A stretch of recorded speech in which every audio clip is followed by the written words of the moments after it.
Courez-vous les marchés aux puces d'électronique et de radiocommunication, les foires d'électronique, les Hamfest? Restez à l'écoute, je vous donne des trucs pour maximiser votre expérience et vos trouvailles. Qu'est-ce qu'on a sur cette plaquette Hewlett Packard? Eh bien, je vous donne en mille le condensateur électrolytique. Bidouilleurs, bidouilleuses, salut! Pour cette fois-ci, je publie une vidéo qui ne relate pas d'un sujet touchant directement l'électronique. J'ai plutôt pensé communiquer quelques petits conseils que j'ai expérimentés durant les innombrables marchés aux puces auxquels j'ai participé, soit comme acheteur, soit comme vendeur. Ils vous aideront à mieux affronter ces marchés aux puces qui me rendent franchement fou. Je vais d'abord prendre la perspective de l'acheteur. Ensuite, je toucherai ce qui concerne le vendeur.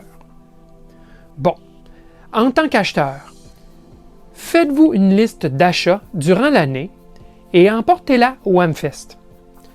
Une petite fiche cartonnée est idéale.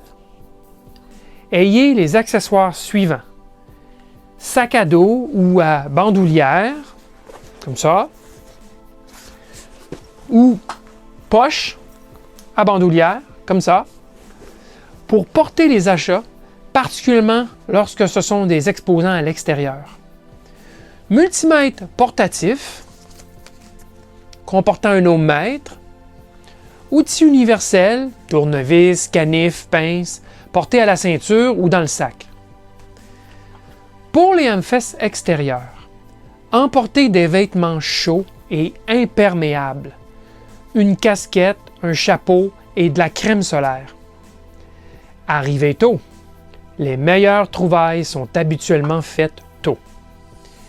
Il n'y a rien de plus frustrant que de voir sortir du site un autre acheteur portant une trouvaille qui vous fait saliver. Demandez de vérifier le fonctionnement d'un appareil sur place avant de l'acheter. Il y a toujours du courant de secteur ou du 12 volts CC dans l'entourage.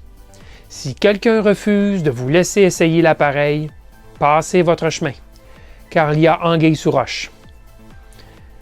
Prenez des risques calculés en fonction du prix de l'article. Ne vous laissez pas déjouer par la poussière sur un appareil.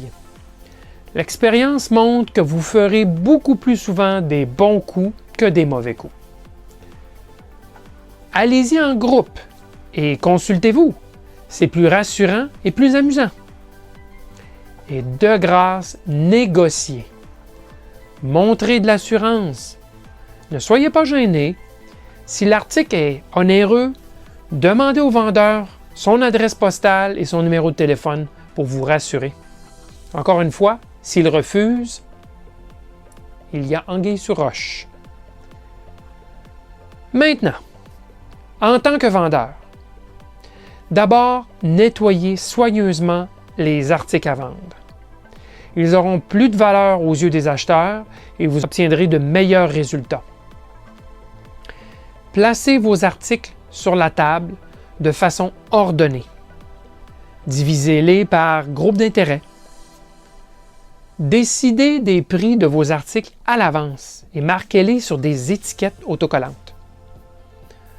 Pour les articles plus complexes, qui nécessitent une description, préparez une fiche cartonnée décrivant les caractéristiques et placez-la à côté de l'article sur la table. Dans le calcul de votre prix, allouez une marge pour la négociation. Beaucoup d'acheteurs aiment négocier. Je comprends que c'est culturel, d'un secteur à l'autre, certains aiment négocier, d'autres moins, mais attendez-vous à négocier. Soyez honnête sur l'état de fonctionnement des articles. Mettez-vous à la place de l'acheteur. Partagez votre table avec un ami si vous n'avez que quelques articles à vendre. Soyez réaliste sur la valeur réelle de vos articles. Rarement aurez-vous du succès si vous exagérez les prix. Vous êtes là pour vendre après tout. Arrivez tôt comme vendeur aussi. Comme vendeur, vous avez souvent le privilège de voir les articles des autres vendeurs avant la foule. Soyez discret cependant si vous transigez avant l'ouverture officielle des puces. Certains organisateurs n'aiment pas vraiment cela. Voilà. Maintenant, à vous de vous amuser. C'est l'essentiel. Bonne trouvaille et bonne vente. À la prochaine!